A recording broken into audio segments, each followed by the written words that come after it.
Shakespeare? That's simple.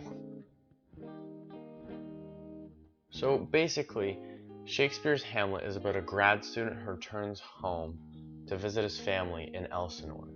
During this time, his father dies. Immediately following his passing, Hamlet's mother, Gertrude, gets married to his uncle only 2 days after his father's death. Hamlet's rightful spot at throne has been taken over. Hamlet grieves over this and believes that they killed his father, and contemplates suicide with his good old, "Oh, that is too solid, flesh would melt" speech, but he doesn't actually follow up with his big words due to his Christian beliefs. So basically, what he's saying is he wants to commit suicide, but he doesn't want to go to hell. Next, a ghost appears, and Hamlet is asked to avenge his father's death. The ghost claims to be Hamlet's father. However, since Hamlet isn't 100% sold, he does what any of us would do.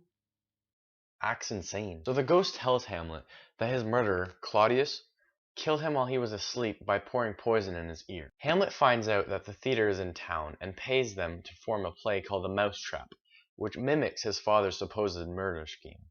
If Claudius reacts to this, Hamlet will have sufficient evidence to murder him and avenge his father. Turns out that this actually does happen. Following the play, Hamlet barges into his mother's bedroom, or chamber, and has a weirdly intimate conversation with his mother about her new partner. He hears a noise, and out of a sporadic movement, he stabs the curtain. Turns out it was Polonius. For all he knows, it could have been a cat. Anyways, after his little incident with stabbing the curtain, Hamlet gets the boot. He gets sent off to England along with his two trusty friends, which hold a letter that orders the King of England to have Hamlet hung. However, Hamlet being the superhero he escapes on a pirate boat and heads back to Denmark. All of this to find Ophelia, the love of his life, who he is so in love with, and he is so lovesick, dead. So things basically go to crap, and Claudius decides that a fencing match will settle it all. He schedules one between Hamlet and Laertes, who, by the way, is quite mad at Hamlet and is blaming him for his sister's insanity and eventually her suicide or death.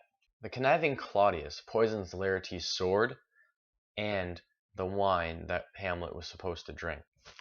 Once the match began, Hamlet got 2 strikes on Laertes before he even struck 1. Sound like a good match? Not for long for Hamlet.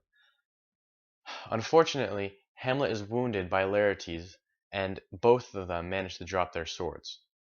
The poisoned sword is picked up by Hamlet, which he then wounds Laertes with. Both Laertes and Hamlet are now destined to die. Throughout all this commotion, Hamlet's mother takes a drink of the poisoned wine. Now, she too is destined to die. Hamlet now realizes that this is his only chance before his death that he can avenge his father. He decides to do so. Hamlet overrides his self-doubt, insanity, and whatever else is messing with him, and finally kills Claudius, avenging his father's death. Then Laertes and Hamlet forgive each other. Now they're good. They're Christians. Now they're going to heaven. All is good. It's a win-win situation. Easy, right, Karl Marx? No. The play ends up going far beyond the given lines. Sadly for the people like me who are stuck trying to decipher the foreign language that is Elizabethan. First, one of the present themes in this play is a fight between appearance versus reality. Everyone in the play is in fact concerned with it. The major aspect of the appearance versus reality is really, is Hamlet insane? Or is he just trying to avenge his father? Or is he just as weird as the oh-so-sex-obsessed Sigmund Freud with his Oedipal complex? Who knows? The next major theme in this novel is the theme of revenge. Numerous times throughout the play, Hamlet is seeking to avenge his father's death. However, by the time he realizes Claudius is truly the killer, everything is sort of jumbled up and messed up in the play. Throughout most of the play, Hamlet is in a fight with himself between good and evil, right versus wrong. He doesn't know what he's going to do. On the one side, Hamlet wants to be a good son and avenge his father. However, he doesn't want to go to hell for making the wrong move. Therefore, one thing is for sure in this play: Hamlet really never has a handle on just nothing. Yeah, anyways, instantly when reading the first section of the play, when Hamlet encounters his father ghost, this reminded me of Simba encountering his father in The Lion King. Though this may be a childish connection, I feel that it really sticks to the play itself.